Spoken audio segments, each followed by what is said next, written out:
Hello ladies and gentlemen, and as most of you wanted, I made a gold lane tier list for this patch, and I will also give small explanations where to pick those heroes or why they are OP or why they are not OP.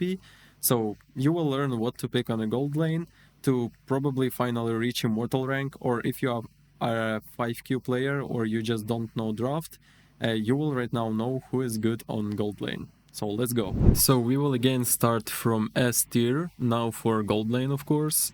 And here we have Van, Harris and Granger. They were meta even before, they still remain meta.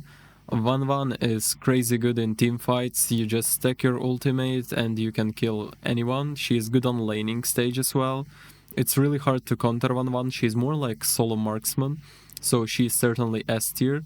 Harris is really good on laning, having a great damage output even though Starlium was nerfed. Still a really great marksman that is picked a lot of and banned sometimes in MPL.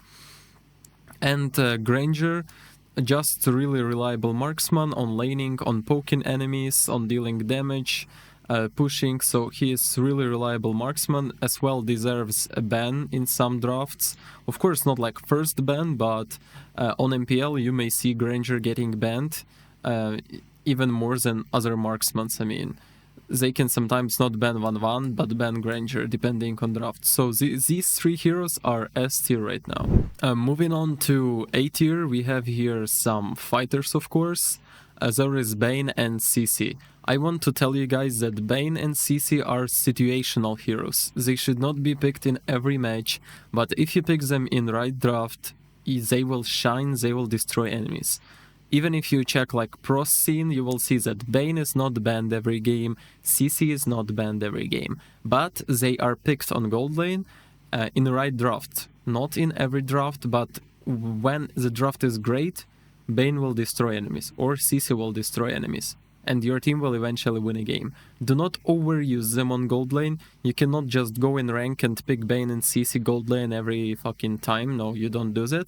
But in the right draft, situationally, they're gonna be A tier. They are good for gold lane right now.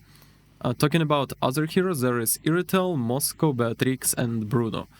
Really reliable marksmen, quite a bit less versatile than S tier heroes, but still, with a good laning, with a good damage output. Moscow can split push, Iritel is really good versus squishy targets, Beatrix has a good combination with her team, exploding first target, always getting a kill. Bruno is a good on laning, good in fights with his critical damage, he's dealing a lot of damage to tanks even after buying Malefic Gun of course. So these are A tier gold laners. You can still pick them, even sometimes you will not need Granger for example, you can pick Bane, yeah? But just in most drafts, Granger will be picked, will be prioritized more than some Bane for example, or Iritel. So yeah, let's move to the B tier right now. So in B tier we have slightly less reliable marksmen than marksmen in A and S tier. They still have good damage output, but the way they deal damage and the way they position is quite harder for them, thus they are less reliable. Obsidia, Clint, Claude, Nathan and Carry, they all have great damage after few items of course. Clint is actually an early game hero, he can win lane, but the way they deal damage or the way they position makes them less reliable, that's why they are in B tier. For example, Carry will need few items, like she needs quite a little bit of items and she's dependent on team to actually explode enemies. Nathan has only one dash, even if you take Flicker it's still easy to kill Nathan. So, and he needs a lot of items to deal, like he needs maybe 3 or at least 2, no, just 3 items or even more sometimes with the new builds. Claude is actually good on laning stage, he's like not bad, but the way he deals damage is quite complicated for these meta fights. After you use ultimate, first of all enemies can just run away from you, second of all they can just stun you, so you are a marksman that engages into fight like more like an assassin, and that makes Claude not really meta in this patch. Clint is just hard to position yourself with Clint. You have only one dash. Again, with Flicker, it's not even a dash, your second skill. So it's gonna be hard to position with Clint. You are not mobile at all, and in this meta, this costs a lot. I mean, you need to be mobile to stay in fights to deal damage. That's what Clint doesn't have. That's why he is B tier. And Obsidia has almost the same problem as Claude. She is good with dealing damage. She has a lot of damage, so it's not a problem to pick Obsidia in rank. But I guess you will not see pro players picking her because she engages just like Claude. Like, pro players pick Claude sometimes too, right? So maybe they will pick sometimes Obsidia as well. But she engages in fight with her ultimate and doesn't have really big poke potential. So these types of marksmen are good, but at the same time not meta, because they just engage too much in fight. And yeah, that's not all about B tier, because I have Ruby here as well. I put Ruby here because it's the same situation as with CC. She's picked when you need a fighter on a gold lane to secure some additional CC and tankiness for your team, right? The only problem with Ruby is that you leave your team without marksman, of course. She doesn't have that much damage as CC. Laning may be hard with Ruby, and she needs some items. So that's why I put her in B tier, and she is still situational hero, so don't overuse it. It doesn't mean you should, you better pick Nathan 10 games than 10 games pick Ruby. She is just situational, sometimes you will need her. So talking about C tier, we have Brody, Ixia, Melissa, and Kimi here. Those marksmen are still good, with good damage output and probably even good laning, but the problem is the way they deal damage is quite complicated, and again, positioning in fight is quite complicated with them. For example, with Brody, you only have that one dash that makes you go even closer to enemy, and maybe you have Flicker as well. You also need like 3 items to deal damage with Brody, and even if you will have those 3 items, any mage like Farsa, maybe some, I don't know, Kimi, maybe some assassin like Joy will get to you easily, and with your dash, even with your dash, it's hard to save you. Even if you buy rose gold, it's still hard to save you. So save yourself, I mean. So it's really hard to deal damage with Brody. That's why he's not really good to pick right now. At least you will not be able to carry a game solo, which is already bad, because you can pick some meta marksman, right? And you will be able to do that. Ixia. She doesn't have any dash. That's first. Second, it's really easy to run away from her ultimate. But if you get a good combo, she will destroy enemies. And she has a good laning. So that's why she's not in D tier or E tier. I just put her in C because she's really good on laning. She can, like, destroy lane. And her ultimate can win a fight. But it's just too easy to counter her. That's why we will not see her on a pro scene. Melissa.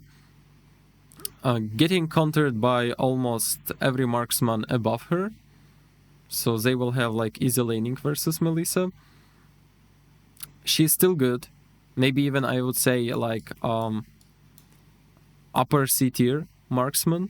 But the way she deals damage with her puppet, I mean, it's quite hard to do that all the time in fight and deal enough damage. After you use your ultimate, you are an easy target for everyone. More range marksmen like, I don't know, Iritel, or maybe Granger, or I don't know, marksmen that are mobile, like really mobility marksmen like Van or Harris, will destroy you. So she has, like, C tier is her place, I mean. With such a skills, at least for now, her place will be in C tier. Talking about Kimi, I cannot say much, just she is better right now on a mid lane, of course. Because just there are better marksmen for a gold lane. And, I mean, yeah, she's not quite good for pushing towers. She has good early damage, so she doesn't really need items. She can go mid lane and pressure mid lane. I don't like to see her on gold lane. her type of damage is magical as well, so it's bad stacking up with the mid lane mages, right? And you know, any mobility marksman like Iritel or Van or Granger with his poke or Harris, he will just destroy Kimi. So she's quite not reliable as a marksman, as a damage dealer in fights. I put her in S tier, not C tier. My bad. And guys, on a D tier we have marksmen that you usually find in ranked, in your team, most likely.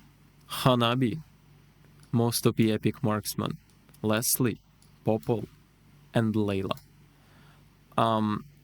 I don't even need to tell you why they are not so good, but I will try to explain. Hanabi, first of all, needs a lot of items to deal damage. Her most OP build right now is critical build, and she needs like 3-4 items to start dealing good damage. Not even talking about that she doesn't have any escape, she's really squishy, and laning with her is hard as fuck. I mean, if you have a good enemy, they will find you. Leslie. Sometimes she can even win lane. Yeah, but the problem with Leslie is that she needs a lot of items to start dealing damage. When other marksmen will already start killing you, you will only farm half of your core items that you will need. So that's the real problem with Leslie, and even bigger problem is that she is like assassin. She's not constantly poking, she's more focused on like 2-3 shots and kill, which is not really good for marksman. And of course she doesn't have any sustain, so no sustain for this hero at all. She's not healing from anything except for like endless battle, probably. That's all. Popol has a really great early game. In random rank he may work even better than meta marksmen because you just win your lane, push towers, and the game. But versus good enemies, you will probably stay on lane really good. Again, you don't have any escape, that's really bad for marksman, really easy to catch Popol. And in late game, it's really hard to deal damage to tanks, to anyone. Everyone jumps on you, you don't have a lot of damage. Like comparing to other marksmen that will literally explode tanks, Popol doesn't have that much damage in late game, even with penetration. So yeah, he is D tier. And Layla, I mean, do I need to explain why Layla? Layla tank build, D tier, good. Let's move to E tier. And E tier is the last tier we have, because there is no other heroes for gold lane. I mean, that's why it's easy to make gold lane tier list, not much heroes. Here is Roger, Mia, and Yisanshin. Roger and Yisanshin are more like junglers. They do not scale much on the gold lane, and they do not have that poke ability to deal continuous damage, so they are not really recommended to pick on a gold lane right now. Especially after Roger nerfs, he's certainly not a gold laner, he's more like a jungler. Yisanshin, you know, he's a jungler. He's not even a marksman, like, he's not continuously dealing damage. He's a range hero, of course, but I mean, he's assassin, of course, not a marksman. And Mia, I mean, best hero in mlbb, I guess. Every Ukrainian plays Mia. Problem with Mia is that she needs a lot of items. It's really hard to deal damage with Mia. Easy to kill her, easy to poke her with mage, with any other marksman here. Needs ultra a lot of items, laning is hard as fuck. Just if you want 50% win rate, you can pick Mia. And that's all about gold lane, guys. I'm really interested if you agree with my tier list, and what do you think about Bane and CC on gold lane? Because I heard some pro players rate Bane as S tier, but I quite don't agree with them. What do you think about Harris, Granger, and the other heroes? Maybe you want to put someone like upper in tier list? Just tell me your thoughts. I'm really interested what do you think about it. But please, only smart thoughts, guys. Yeah. So thank you for watching video. Tell me what role do you want next? Roam, XP lane, mid lane, right? What do you want next? I will make it a bit later. And see you on my streams or in next video. Bye, guys.